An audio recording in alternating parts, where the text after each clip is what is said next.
Buenos días. Buenos días, Doc. Buenos días, doctor.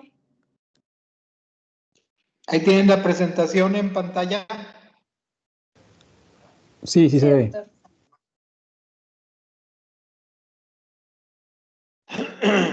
Entonces nos quedamos ayer en este asunto, ¿verdad? Del GABA, ¿sí?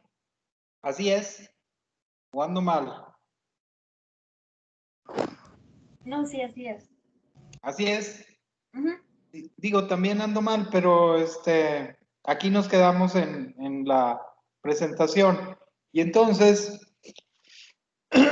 les mencionaba yo ayer que hay que estar al tanto de que el GABA tiene que ver con la presentación, por un lado, de los cuadros emocionales, particularmente los trastornos afectivos que estamos viendo aquí en relación a la neuroquímica. Y decíamos que hay que tener en consideración el GABA porque esa activación que luego a lo mejor se manifiesta como ansiedad tiene que ver con la presencia de estos y con el buen funcionamiento de estos receptores que se llaman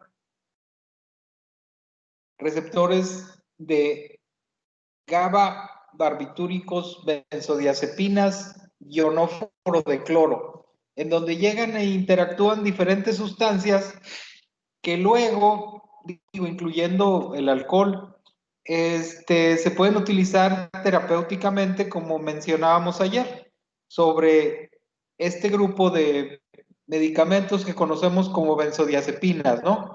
Y entonces decíamos, benzodiazepinas, si lo que quieren es tratar la ansiedad con benzodiazepinas, pues hay que pensar en alprazolam, en lorazepam o en clonazepam, así como opciones de primera mano. Y les decía yo que si lo que quieren es menos somnolencia, pues a lo mejor la opción es alprazolam. Si lo que quieren es que el paciente duerma bien por la noche, pero que el efecto no le dure mucho tiempo, pues entonces la opción sería lorazepam. Pero como las vidas medias, tanto de alprazolam como lorazepam, son más bien intermedias o cortas, entonces con cualquiera de esos dos, pues hay que emplear un par de dosis al día. Pero ese asunto se resuelve si emplean clonazepam. O sea, si lo que quieren es utilizar una sola dosis diaria, pues a lo mejor la alternativa es usar clonazepam, ¿sí? En el caso de que lo que quieran lograr es más bien un efecto hipnótico, les decía que regularmente está la opción de esta otra sal que se llama estazolam, que tiene buen efecto hipnótico y principalmente se utiliza para, para las cuestiones de insomnio. Aunque, bueno, todas las benzodiazepinas tienen cierto efecto de causar somnolencia, pero si la intención es exclusivamente promover el sueño, pues a lo mejor la opción sería pensar en estazolam, aunque muchos pacientes, claro, pues van a traer asociada la cuestión de la ansiedad con problemas de sueño o la cuestión de depresión y con problemas de sueño, ¿no? Y por otra parte, si el objetivo es que el paciente nomás agarre el sueño, es decir, si lo que queremos es nomás como inducir el sueño, entonces se pueden emplear estas otras variedades de medicamentos que se llaman inductores del sueño. Estos incluyen medicamentos como por ejemplo el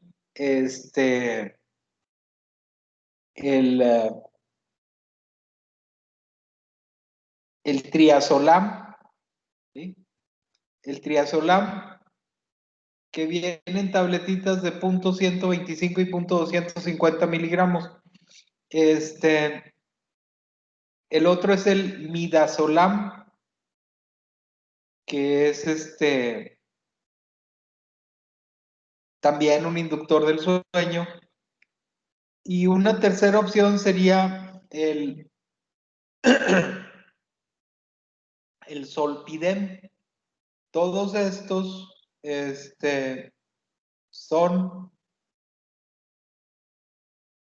inductores del sueño y su característica es que tienen una vida media muy cortita. ¿Sí? Tengan en consideración eso. Entonces, eso sirven para las situaciones en las que lo que tú quieres es que el paciente agarre el sueño y que por la mañana no tenga este efecto de resaca o que se sienta así como somnoliento durante el día. Entonces, ahí en esas condiciones son en las cuales tendría uno que pensar en utilizar estos que les estoy mencionando, ¿no? Triazolam, midazolam o Zolpidem, que se eliminan más rápido y que entonces, bueno, estos son propiamente los que se llaman inductores del sueño, ¿sí? Ahora, les comentaba ayer, las benzodiazepinas tienen un efecto ansiolítico, pero también son sedantes, también son relajantes musculares, también son anticonvulsivantes, ¿sí? Entonces, bueno, además presentan un efecto hipnótico, entonces, bueno, son medicamentos realmente útiles, pero sí, su empleo debería delimitarse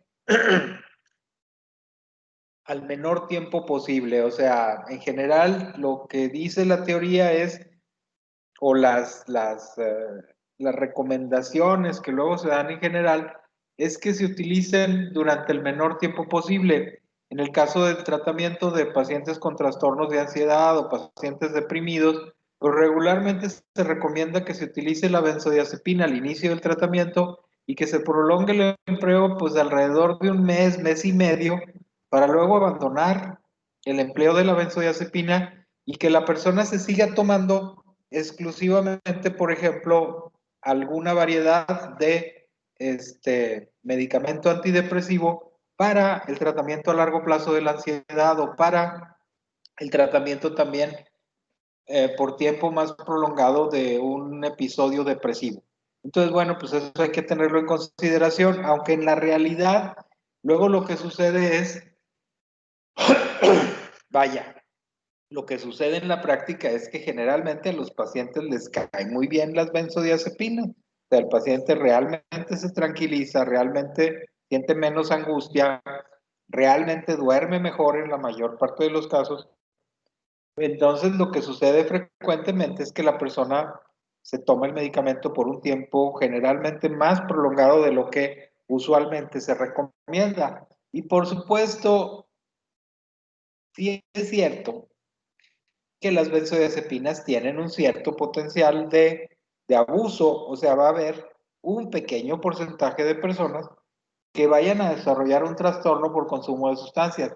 Sin embargo, la inmensa mayoría de las gentes que toman benzodiazepinas se las toman como el médico se las indica. Y en caso de que las sigan tomando durante un tiempo prolongado, regularmente luego las toman a dosis bajas. Y eso también es lo que usualmente sucede, más típicamente. O sea, más bien las personas en general tienden a tomarse menos medicamento de lo que el médico les indica. Y entonces, bueno, también en este caso, pues es una situación afortunada, ¿no? Aunque en ocasiones la persona prolonga el uso del alprazolam o del clonazepam durante tiempos más largos, pues regularmente se toman media tableta o se toman unas cuantas gotitas de la presentación en solución oral, que bueno, pues hay que mencionarlo, tanto clonazepam como alprazolam, también están disponibles para su uso o para su prescripción en presentaciones de solución oral, ¿no? Para casos que se quiera como fraccionar más la dosificación o disminuir como más paulatinamente el empleo del medicamento, pues entonces se pueden utilizar estas presentaciones en solución oral. Pero bueno, eso respecto al asunto de las benzodiazepinas. Bueno, también tener en mente que, por ejemplo, este efecto hipnótico de las benzodiazepinas se va disminuyendo con el paso del tiempo. O sea, la persona se va acostumbrando al efecto del medicamento y luego ya con el paso del tiempo, pues realmente toma la benzodiazepina, pero ya no siente tanta somnolencia. O sea, ya con el tiempo el medicamento no duerme al paciente. Y entonces, esto de que son pastillas para dormir, pues no es totalmente cierto. Son más bien relajantes, son más bien ansiolíticos, porque el efecto hipnótico se pierde con relativa rapidez. Entonces ya después de un tiempo que lo está tomando, pues realmente el medicamento no duerme al paciente, sino que más bien como se disminuye la ansiedad y como se siente más tranquilo y aparte como ya se acostumbró a tomarlo, pues la persona luego se la sigue tomando por más tiempo. Por supuesto, como con la mayoría de los medicamentos acá en esta área, cuando la persona los vaya a suspender, pues regularmente conviene que los vaya suspendiendo poco a poco. Porque sí, si se deja de tomar una benzodiazepina de repente, pues luego en los días siguientes, pues puede tener un efecto de rebote y entonces la persona puede sentir algo de ansiedad, puede sentir algo de inquietud, puede tener insomnio. Entonces regularmente se recomienda, en caso de que se piense dejarlas de usar, pues irlas eh, disminuyendo de manera paulatina, ¿sí? Eso pues en cuanto al esto de las benzodiazepinas, y lo decimos así muy rápidamente y muy por encima, recordando que bueno, pues son una opción muy aceptable en relación a los anteriores medicamentos que había, como los barbitúricos, porque aquellos tenían un muy limitado índice de seguridad. Las benzodiazepinas son mucho más seguras que los barbitúricos. ¿Sí? Se emplean con mucha frecuencia en cuanto a la prescripción y realmente son útiles. Tal vez recordar nada más que hay que tener mucha precaución con su empleo, sobre todo cuando se prescriben a personas o bien que ya de por sí tienen un trastorno por consumo de sustancias, o bien que tienen un trastorno antisocial de la personalidad o que tienen un trastorno limítrofe de la personalidad, porque regularmente es el perfil de pacientes que luego tienden a abusar del medicamento o, como en el caso de las pacientes limítrofes, a tener intentos suicidas cuando tienen medicamentos psicotrópicos a la mano, ¿no? Aunque bueno, recordarles de nuevo que de cualquier forma son medicamentos bastante seguros, nada más que también tienen la tendencia a causar cierto grado de desinhibición. Os digo, funcionan también más o menos como lo hace el alcohol. O sea, un exceso de benzodiazepinas puede ocasionar que la persona se ponga o en la intoxicación. Vaya, la intoxicación con benzodiazepinas propiamente es igualita que una intoxicación con alcohol. La persona va a tener los mismos síntomas. Y en la intoxicación alcohólica, pues acuérdense ustedes, la persona se puede poner agresiva, disminuye su control de impulsos, puede empezar a hacer tonterías. Entonces igual pasa con las benzodiazepinas. Y por eso pues se debe de restringir su empleo, particularmente en casos de personas donde ya ves que pueden tener potencial para consumirlas de manera inapropiada, ¿no? Y eso incluye los cuadros que ya les acabo yo de mencionar, ¿no? Ya alguien que tiene un trastorno por consumo de sustancias previo, alguien que tiene un trastorno antisocial de la personalidad o alguien que tiene un trastorno limítrofe, pues entonces son situaciones en las que luego no quiere decir que no le vayas a prescribir la benzodiazepina, sino son casos en donde debes de tener como precauciones especiales. O sea, tener mucho cuidado con la prescripción del medicamento en cuanto a que hay que tener algún familiar que se encargue de que la persona se tome nada más el medicamento indicado, ¿sí? O llevar un control como más estricto en cuanto a las recetas, porque luego a veces se acaban la receta o la prescripción de medicamento mucho antes de lo que les toca eh, resurtir para una nueva prescripción. Entonces, bueno, hay que estar al pendiente con eso. Y bueno, eso en cuanto a este rollo de las benzodiazepinas, ¿sí?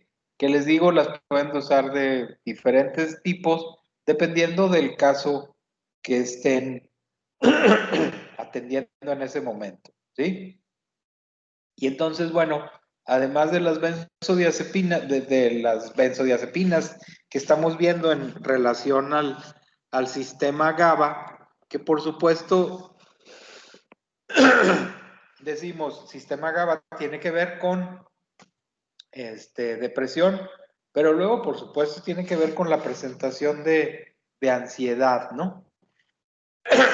Y en este sentido, seguimos con la descripción de otros sistemas de neurotransmisión, en este caso particularmente acetilcolina, que hay quienes dicen que aquí el asunto es como que al contrario de lo que sucede con las aminas biógenas, ¿no?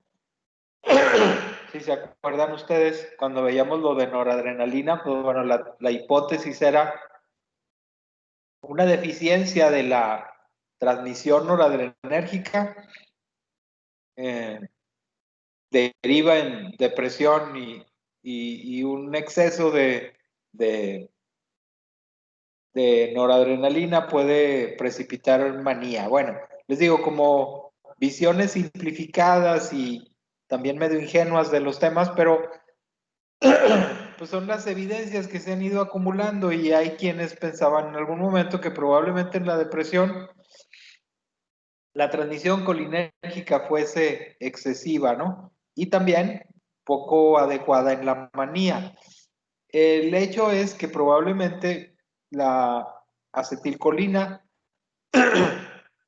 resulta un neurotransmisor importante en estas áreas, como las áreas de castigo que están en el sistema periventricular. Esto es, así como dopamina tiene que ver con el sistema de recompensa, que luego probablemente esté involucrado con el hecho, vaya, una persona con un suministro apropiado de dopamina, pues va a ser capaz de experimentar estas vivencias placenteras que luego acompañan a la vida cotidiana normal, ¿no? Y en el caso de que la neurotransmisión dopaminérgica esté afectada y el sujeto no tenga su suficiente dotación de dopamina, entonces le va a resultar más difícil experimentar el placer, como sucede con las personas deprimidas, ¿no? O como sucede también con las personas con esquizofrenia. Entonces, bueno, probablemente acetilcolina, acá en esta parte que estamos revisando ahorita, tenga que ver con estas áreas relacionadas con el castigo y con la evitación de las cosas, o sea, una hiperactividad colinérgica haría que el sujeto tienda como a retraerse más y pues no es nada raro que las gentes con trastornos emocionales pues tengan estas conductas como de evitación clásicas de los trastornos de ansiedad, ¿no? Entonces, bueno, acá en términos generales, recordar pues que probablemente acetilcolina también esté involucrada en la génesis de diversas alteraciones mentales, ya sea por exceso o por defecto. ¿Okay? Y además, también tener en consideración que pues el hecho de que los neurotransmisores funcionen bien nos explica también el funcionamiento normal del cerebro, ¿no? Entonces, bueno, pues a la luz de los conocimientos actuales, pues hay que tener una cierta información sobre estas áreas para luego poder tener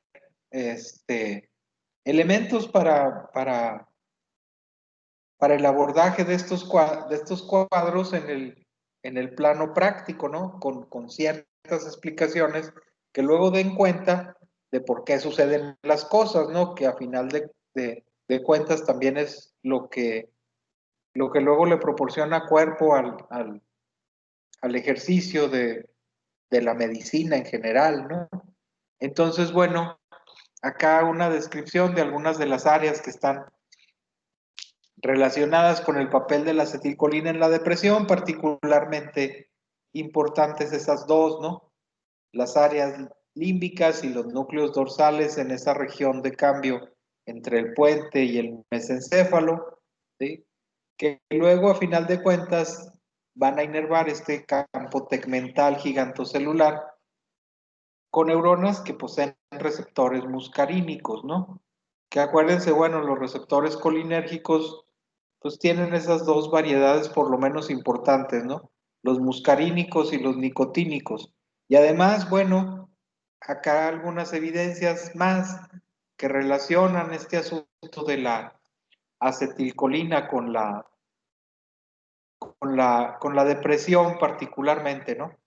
O sea, fíjense, sustancias que producen un aumento de la actividad colinérgica en el sistema nervioso central pueden inducir un estado depresivo. Entonces, bueno, algo tiene que ver acetilcolina con depresión, ¿sí? Además, mencionar ahorita, por ejemplo, que tiene que ver con el estado de ánimo, pero luego también probablemente tenga que ver con otras actividades del funcionamiento cerebral. Para nadie resulta extraño el hecho de que algunos medicamentos antidepresivos, sobre todo, que tienen efectos sobre todo anticolinérgicos, luego pueden causar dificultades cognitivas. O sea, ya de por sí con la depresión misma, la persona puede tener problemas en su funcionamiento cognitivo. Esto es,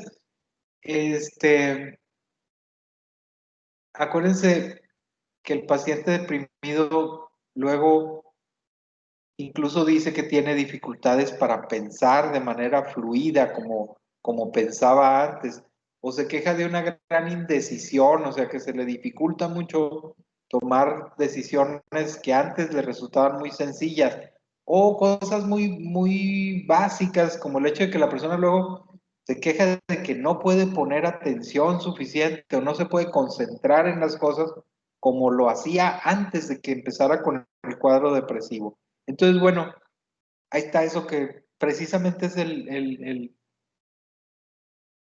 parrafito ese que sigue ahí en la diapositiva, ¿no? O sea, muchos de los síntomas de la depresión parecen ser consistentes con una hiperactividad colinérgica, ¿no? ¿Eh? Además, los agonistas colinérgicos disminuyen la latencia al primer episodio de, de sueño REM y aumentan su densidad. Esto es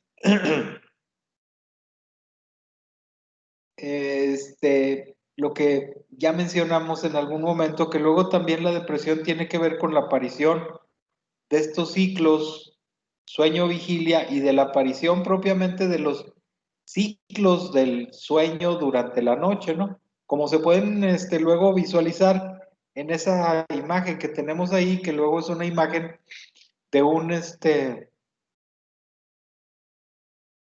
polisomnograma, ¿no?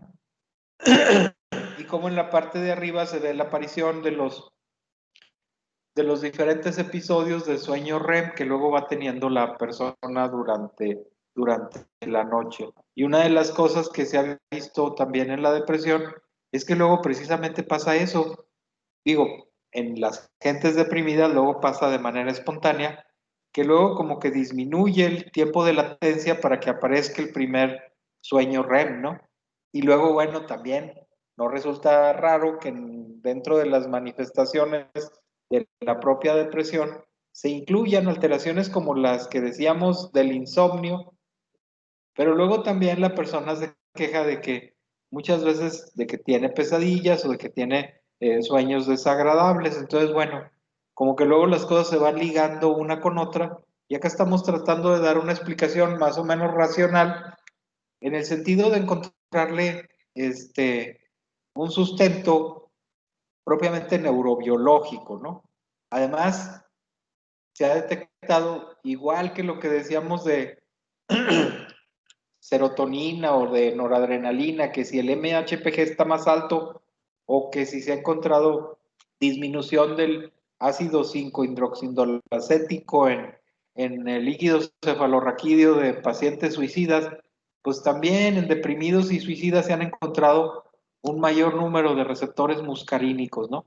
Lo cual nos indica que probablemente acetilcolina pues también está ligada con la aparición de por lo menos cierta variedad de cuadros depresivos. Ahora, hablando de acetilcolina, acá estos antagonistas muscarínicos como el viperideno, que ahí está esquematizada su molécula de viperiden. El viperiden y el trexifenidil, que son antagonistas muscarínicos, se utilizan, bueno, ya casi no, o ahora con mucha menor frecuencia, pero tradicionalmente se utilizaban para mejorar la presentación de síntomas extrapiramidales en personas que estaban tomando antipsicóticos, sobre todo típicos antipsicóticos de primera generación, es decir, la persona empezaba a tomar antipsicóticos como el haloperidol y después de unos par de días podía empezar a tener distonías de torsión o podía empezar a tener Parkinson medicamentoso y entonces era como costumbre utilizar estos a los que luego también se les llamaba equivocadamente, les decían correctores, ¿no? Dale un corrector al paciente, o sea, el paciente llegaba con un Parkinson inducido por el antipsicótico y entonces la conducta muy frecuente era prescribirle estos dos eran los que principalmente se utilizaban. Entonces se le prescribía ya fuera viperideno o triexifenidil y en general los síntomas extrapiramidales mejoraban o de plano se le quitaban al paciente. Pero acá lo que hay que tener en consideración es que un porcentaje de pacientes, cierto grupo de pacientes, luego se dejaban de tomar el antipsicótico, pero luego se seguían tomando el antagonista muscarínico, o sea, seguían tomándose el viperideno o el triexifenidilo. Digo que en el mercado se conocen como Artane o Aquinetón, que son los nombres que luego utilizan los usuarios de sustancias. Esto es, hay personas que sí desarrollan un trastorno por consumo de sustancias cuando consumen estas drogas o en ocasiones también son las drogas que luego tienen a la mano. Por lo que ya les he dicho en alguna ocasión, pues, ¿por qué se consumen drogas o cuál es el factor de riesgo principal? Pues la disponibilidad de la sustancia, o sea, si la sustancia está disponible, pues la gente la utiliza. Y entonces, tanto el viperideno como el trexifenidil tienen un cierto efecto euforizante y entonces en ese sentido, pues son potenciales drogas de abuso para un cierto sector de la población luego de personas que toman medicamentos psicotrópicos. Y claro, pues en el grupo de personas que tienen trastorno por consumo de sustancias, pues regularmente luego no es raro que experimenten y que en ocasiones sigan utilizando exclusivamente Artane o viperideno, pues ya depende eso del gusto de cada quien, ¿sí? Y entonces, bueno, tener en consideración que aunque sí causan euforia, los antagonistas muscarínicos regularmente no se recomiendan para emplearlos como antidepresivos, o sea, en ese lado no funcionan bien. Generalmente más bien causan problemas porque como el sujeto tiende a utilizar cantidades mayores, pues luego se los van a encontrar ustedes en ocasiones en los servicios de urgencias. O sea, puede que llegue alguien con una intoxicación por antagonistas muscarínicos, particularmente ya sea piperideno o triexifenidil. ¿Sí? Entonces, bueno, pues les digo, por un lado históricamente llamativos, digo, aunque se siguen utilizando porque muchos de los antipsicóticos que se utilizan pueden causar ciertos síntomas extrapiramidales en algunos pacientes. Entonces, bueno, no es raro que veas que alguien le prescribieron viperideno o trixifenidil, pero con el advenimiento del grupo de nuevos antipsicóticos que causan menos efectos extrapiramidales, pues el empleo de trixifenidil y viperideno se ha ido disminuyendo en los últimos años. Pero bueno, todavía se usan, entonces se mencionan acá. Y aunque no se usaran, pues como cuestión histórica, luego, ahí está. Eso por una parte, y por otro lado, decíamos, hay receptores muscarínicos, también hay receptores nicotínicos, y entonces tener en consideración esto, digo, esto es un hecho que se ve así como de manera muy frecuente. Hay una comorbilidad muy alta entre la depresión y la dependencia de nicotina. Esto significa luego que al paciente deprimido tú lo ves y regularmente fuma mucho más de lo que fumaría cuando no está deprimido, pero además casi que prenden un cigarro con el otro, pues, como que tienden a fumar más. Y por otro lado, en pacientes que tienen depresión y que no están, que la depresión está en remisión, pero que dejan de fumar, luego en ocasiones puede que presenten recaídas depresivas. Y por otro lado, en deprimidos no fumadores, el empleo de parches de nicotina mostró en alguna ocasión mejoría consistente. Digo, esto no quiere decir que haya que usar la nicotina como tratamiento para la depresión, pero pues acá más bien es como ejemplificar el hecho de que pues sí, la nicotina se puede o está involucrada en los mecanismos neurobiológicos que luego intervienen en la generación de los cuadros depresivos, ¿sí? Pero bueno, y para acabarla de amolar, esto, ¿sí? Ahí está un receptor nicotínico para acetilcolina, de 5 subunidades, de que luego finalmente son canales ahí eléctricos donde circulan pues sodio y potasio. Y además de todo, estos receptores regulan la liberación de los otros neurotransmisores que hemos mencionado. O sea, los receptores nicotínicos se encargan de regular liberación de la propia acetilcolina, también de serotonina, también de norepinefrina, también de dopamina. Entonces, esto ya se nos volvió un rompecabezas, ¿no? De tal manera que lo que yo les pediría es que tengan en cuenta esto. A final de cuentas, todos los neurotransmisores interactúan entre sí con la complicación de que además una sola neurona puede utilizar más de un más de un neurotransmisor para funcionar. Y entonces, al estar todos relacionados e interactuar todos y además todos al mismo tiempo, digo, de una manera propiamente compleja, pues, para mantener el estado de salud mental del sujeto, el hecho es que probablemente sucede lo que se menciona ahí al final, ¿no?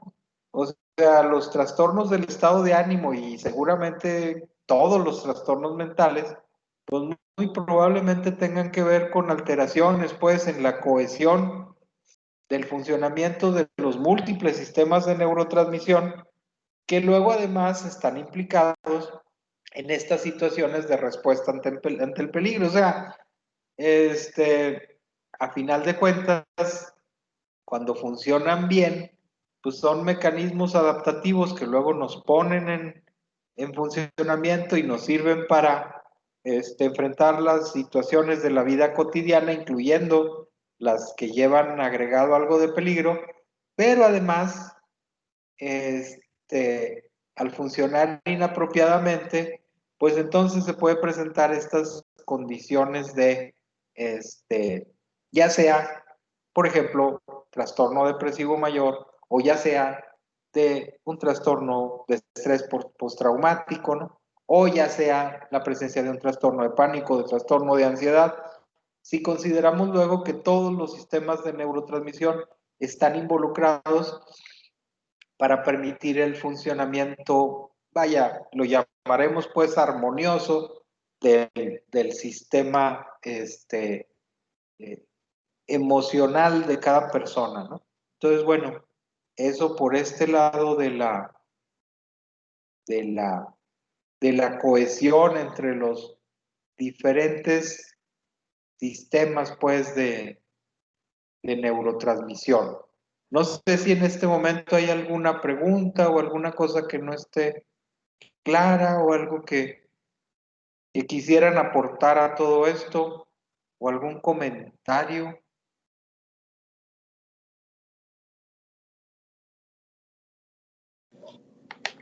Doctor, yo tengo una pregunta.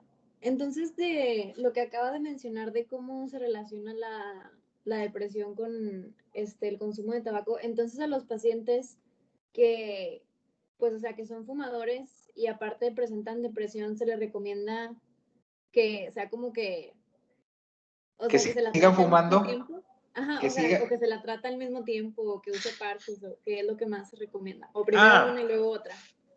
no, pues bueno, digo,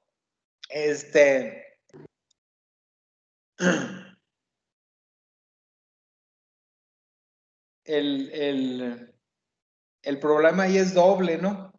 Pero digo, regularmente, pues hay que ver qué es lo que está afectando más a su funcionamiento en ese momento. Entonces luego generalmente lo que se haría así como de rutina es, pues primero tratar el episodio depresivo, ¿no? Porque digo, si le tratas la depresión y te funciona el tratamiento, pues en 3 semanas el sujeto va a andar de buen ánimo. Entonces eso ya es una ventaja, ¿no? De entrada. Y ya luego que ande de buen ánimo y que ya tenga ganas de hacer lo que tiene que hacer y de incorporarse de nuevo a todo lo que normalmente hace una persona, pues entonces a lo mejor sí se puede pensar en, ahora vamos a tratar la cuestión de la dependencia de tabaco, ¿no? Digo, a todos los pacientes en general, vayan por lo que vayan, la recomendación es, cuando tú le haces la historia clínica y le preguntas, ¿fuma? Sí. Bueno, la siguiente es, ¿quiere dejar de fumar? No. Ah, bueno, cuando quiera, pues ahí nos vemos. Entonces eso lo podrías dejar así como en segundo término, ¿no? Ahora, si lo juntamos con lo que hemos estado viendo, lo que mencionamos sobre los antidepresivos así de pasadita, pues por ejemplo, el que les puse ahí en el sondeo, el bupropión, ¿sí? El bupropión es el antidepresivo que luego se emplea también en los tratamientos para dejar de fumar. O sea, a lo mejor si le das bupropión al paciente matas 2 pájaros de un tiro, porque se ha reportado que cuando la gente empieza a tomar bupropión, empieza a bajarle a la cantidad de tabaco que consume. Entonces, bueno, digo, pues es un hallazgo anecdótico que se hizo, pero se recomienda para las gentes que están en ese proceso de que quieren dejar de fumar, el empleo de bupropión, ¿sí? Digo, bupropión en lugar de los tradicionales parches de nicotina, porque con los parches de nicotina, pues primero tiene que dejar de fumar y luego ya empezarse a poner los parches. Pero si va a empezar con el bupropión, lo puede empezar aunque todavía esté fumando. No sé si te contesté, doctor. Sí, doctor, muchas gracias. Ok, entonces, bueno, para terminar el día de hoy, ahí están viendo la presentación esta de los... Sí, trastornos del estado de Bueno, entonces, nada más para mencionar un poquillo de la historia y de la historia de la neurobiología, ¿no? O sea, que esto de ligar las cuestiones físicas, pues, orgánicas de las neuronas y de los neurotransmisores con la aparición de los trastornos emocionales, pues no es algo tan novedoso. Digo, ya los griegos desde Hipócrates, pues tenían su teoría humoral del estado de ánimo inclusive, ¿no? Claro, luego lo aplicaban para todas las enfermedades, ¿no? Pero, pues los griegos decían hay bilis amarilla, bilis negra, hay sangre, hay flema, y entonces en base al equilibrio, desequilibrio de esos humores, pues daban cuenta de la aparición de los trastornos, ¿no? Igual decían, por ejemplo, en el caso de la depresión, pues no, lo que pasa es que acá el sujeto melancólico o deprimido tiene un exceso de bilis negra, ¿no? Y también había explicaciones que lo ponían en este órgano que se llama vaso, ¿no? Digo, y esto está como medio retorcido el razonamiento, pero pensaban que el vaso tenía que ver con la depresión porque el vaso estaba situado en un lugar que en el, que en el, que en el firmamento o en los mapas astrales estaba el planeta Saturno, ¿sí? O sea, equiparaban la posición del planeta Saturno con el vaso, y el vaso en inglés también se le dice spleen, y spleen es vaso, pero en inglés también es así como melancolía, como tristeza, así como apachurramiento emocional. Entonces, bueno, como que ligaban una cosa con la otra, a lo mejor de manera más bien aleatoria, pero por eso a las personas deprimidas luego les decían que tenían como un carácter saturnino, ¿no? Como que ligado al planeta Saturno, que estaba en el lugar del vaso, y si el vaso te andaba fallando, pues a lo mejor es que tenías spleen. Claro, como ligas, claro, vistas, suena lógico todo eso, pero claro, pues eso era por falta de información actualizada a nuestras fechas, ¿verdad? Me refiero, los conocimientos se han ido desarrollando, ahorita sabemos de los neurotransmisores, sabemos de dopamina, serotonina, acetilcolina, todo esto de que hemos hablado, pero en aquel momento pues no se tenían esos conocimientos, ¿no? Entonces le buscaban con los elementos que tenían en su momento. Inclusive hasta el propio doctor Freud, Sigmund Freud, que luego después explicó todo en términos exclusivamente psicológicos, pues si lo explicó en términos psicológicos todo porque no tenía otra manera de explicar las cosas. Pero en su momento, al principio de sus trabajos, pues incluso escribió esa cosa, ese documento que se llama así, Proyecto para una Psicología Científica, o sea, tratar de explicar el funcionamiento del cerebro y el comportamiento humano en base al funcionamiento cerebral. Nada más que le sucedió lo mismo que había pasado hasta ese momento, o sea, los elementos con los que se contaban pues eran muy pocos como para poder explicar las cosas tal y como nos las explicamos ahora, ¿no? Digo, ahorita ya podemos decir esto que hemos estado mencionando, pues hay un sistema de recompensa, hay un sistema de castigo, ahí anda la acetilcolina circulando, también está la dopamina parece que está relacionada con el placer, la acetilcolina a lo mejor tiene que ver con el castigo, la falta de GABA a lo mejor te activa además y te pones ansioso, entonces bueno, como que ahorita hay más elementos, claro, todavía estamos en pañales en cuanto a la comprensión de todo esto, pero pues ahorita tenemos una mayor cantidad de elementos para pensar que las cuestiones biológicas están relacionadas con los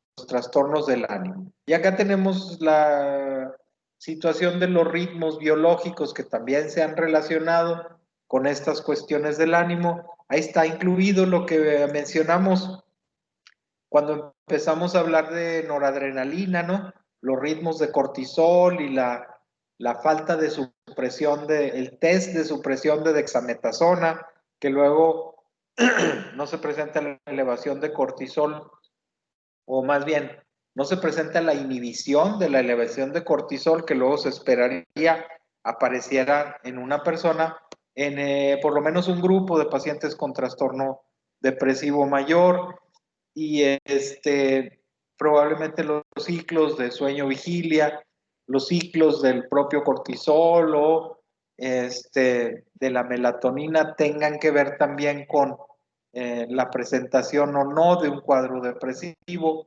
incluyendo luego el hecho de que, por ejemplo, sucedan estas cosas también, ¿no?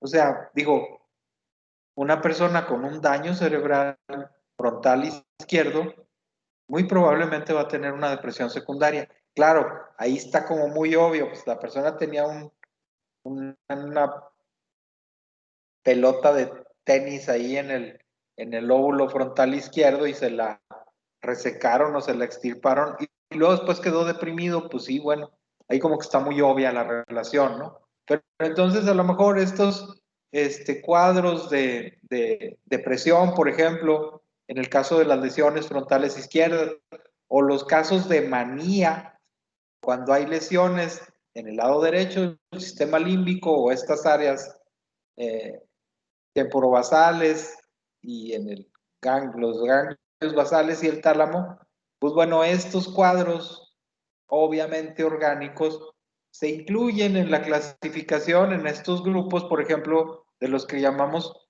trastornos depresivos secundarios a otra afección médica, ¿sí? Como en el primer caso. Y en el segundo caso, pues sería un trastorno bipolar secundario a otra afección médica. ¿Sí? Estos serían los ejemplos. Y luego, ¿cómo es que esto nos lo podemos encontrar? Pues, bueno, en diferentes. Mañana yo creo abundamos un poquito sobre esto de las estructuras implicadas, particularmente en los trastornos del ánimo, ¿sí? Pero tener en consideración esto, o sea, cosas en las que hay que pensar y que son muy frecuentes. Por ejemplo, el efecto del alcohol puede estar involucrado en la presentación posterior de episodios depresivos, ¿sí? La presencia de atrofia cerebral global, no, también no la encontramos. Digo, aquí las situaciones luego no sabemos, en muchas ocasiones no sabemos a ciencia cierta qué fue primero, ¿no? Si ya la persona venía con ciertas tendencias que luego lo hicieron consumir alcohol y que luego empeoraron un cuadro depresivo, o al revés, y acá también. A lo mejor el cerebro ya estaba atrofiando y luego aparece la depresión, o aparece la depresión y luego secundariamente el cerebro se atrofia. Bueno, digo, lo más seguro es que haya variantes diferentes en cada una de estas situaciones. Pero a final de cuentas, todos estos factores muy físicos, incluyendo el envejecimiento o las lesiones vasculares, piensen ustedes, por ejemplo, en pacientes con hipertensión, por ejemplo, ¿no? Y entonces todo esto influye, a final de cuentas, en el hecho de que la persona pueda terminar con un cuadro depresivo. Hasta esto que dice abajo, la pérdida de peso, y estaba pensando yo en la relación entre estos cuadros de anorexia, donde tú ves a las muchachitas que luego están bien desnutridas, y luego a final de cuentas el disparador que las impulsa a llegar a buscar atención es que tienen un episodio depresivo, probablemente a lo mejor incluso con un intento suicida, ¿no? Y a lo mejor todo eso ligado con la pérdida de peso. Entonces, bueno, si les parece, ¿cuántos son en el grupo? Pregunto. Como 25 o 24. Somos 25, doctor. ¿Son 25? Sí. Bueno, entonces no les paso lista porque nada más falta uno. Quién sabe quién faltaría, pero bueno, muchas gracias. Ya dejamos ahí por hoy. Nos vemos mañana. Hasta mañana, Doc. Muchas gracias. Bye. Bye, Doc. Gracias, Doc. Bye, doctor. Gracias. Gracias. Bye.